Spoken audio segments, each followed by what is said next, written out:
I find it interesting, Mr. Speaker, that I'm here talking about this because one of the things that I would have likely spoken about with my students when I was teaching an advanced criminal law or sentencing class at Thompson Rivers University in the Faculty of Law, a course that has since been taken over by one of my mentors, Judge Greg Katurbish, and he's teaching tomorrow, so who knows, this may come up, is the notion of dialogue. And that dialogue is between a ruling from the Supreme Court of Canada and then Parliament. And what we've often seen when it comes to criminal matters is that the courts speak and Parliament is supposed to respond. But it feels as though often with the Liberal government, the courts speak and Parliament doesn't respond.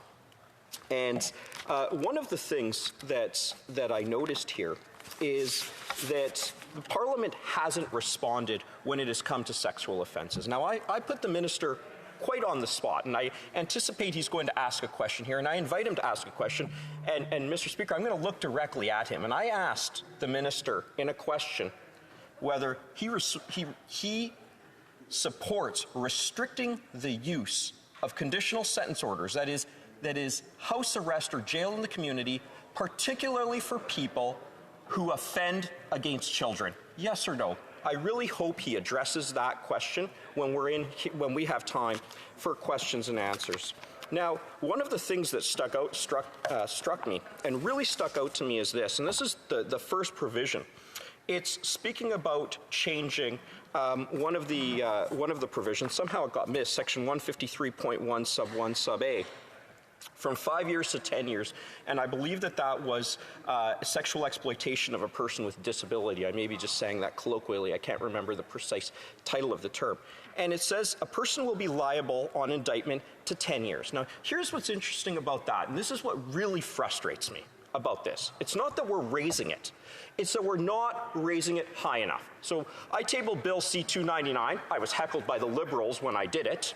But this is the thrust of Bill C-299. I'm going to go through it one more time because I think it's extremely important and it is germane to this discussion when we talk about protecting children, which the Minister of Justice has said is a primary aim of this bill.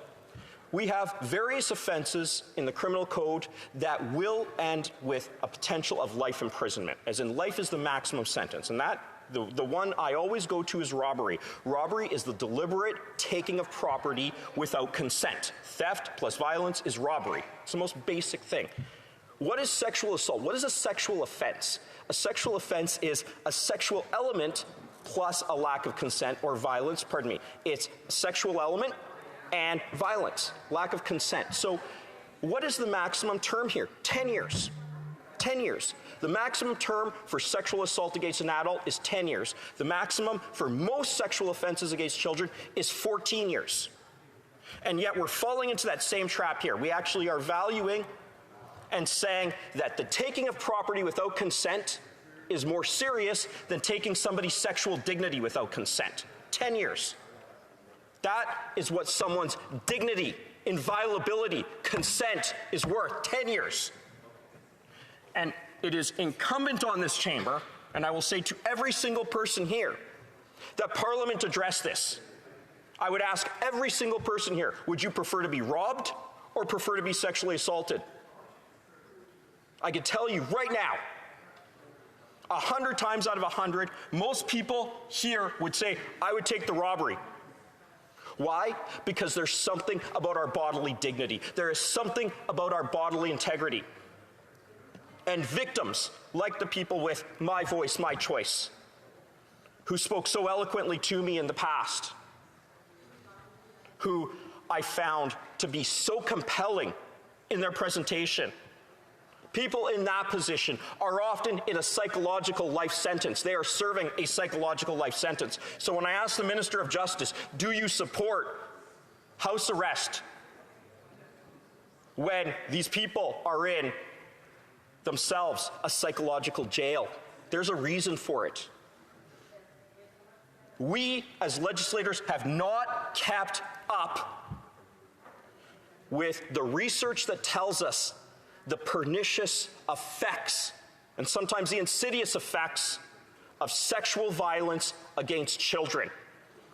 And yes, a registry is one step, but punishment itself is a primary step. So I do put it to the Minister of Justice. I hope he asks a question. It'll just be a simple yes or no.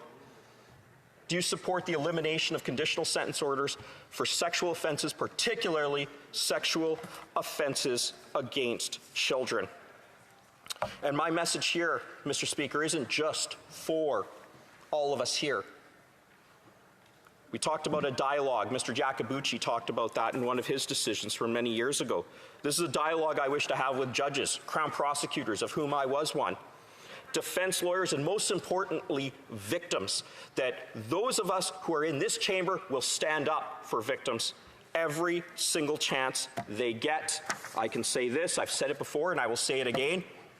If we as Conservatives, if I myself as the member for Kamloops Thompson Caribou is ever given an opportunity to legislate in this area, I will not take my foot off the gas pedal until the views of every victim in this country are represented and the gravity of offenses, particularly offenses of a sexual nature and particularly offenses of a sexual nature against children, are adequately reflected in the punishment received by those who would take the innocence of a child.